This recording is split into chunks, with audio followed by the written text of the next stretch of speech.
premio guiadores para machos.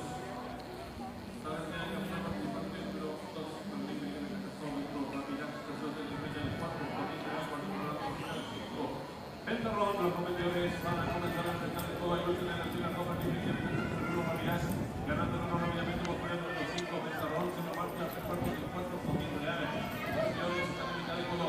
El número 2, Berlín, enseñando el camino.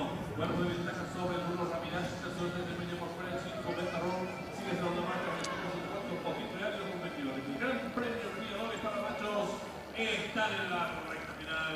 El número 2, Berlín, intenta la disparada. Corre con 2 cuerpos de ventaja sobre el número 1, rapidez. Ahí entonces el número 5, Pentarrón, después de ofreciendo el número 2, Berlín, que entra en la delantera. Lo hace con 2 cuerpos de ventaja sobre el número 1, rapidez. Tercero del número 5, Pentarrón, después de los últimos 200 metros finales, el número 2, Berlín, rapidez, tercero de ventaja sobre el número 1, rapidez. En la tercera posición, el número 5, Pentarrón, después de los últimos 200 metros finales, el número 2, Berlín, con el tiempo asegurado. Lo hace con más de cuerpos de ventaja sobre el participante, el número 1, rapidez, tercero del número 5, Pentarrón.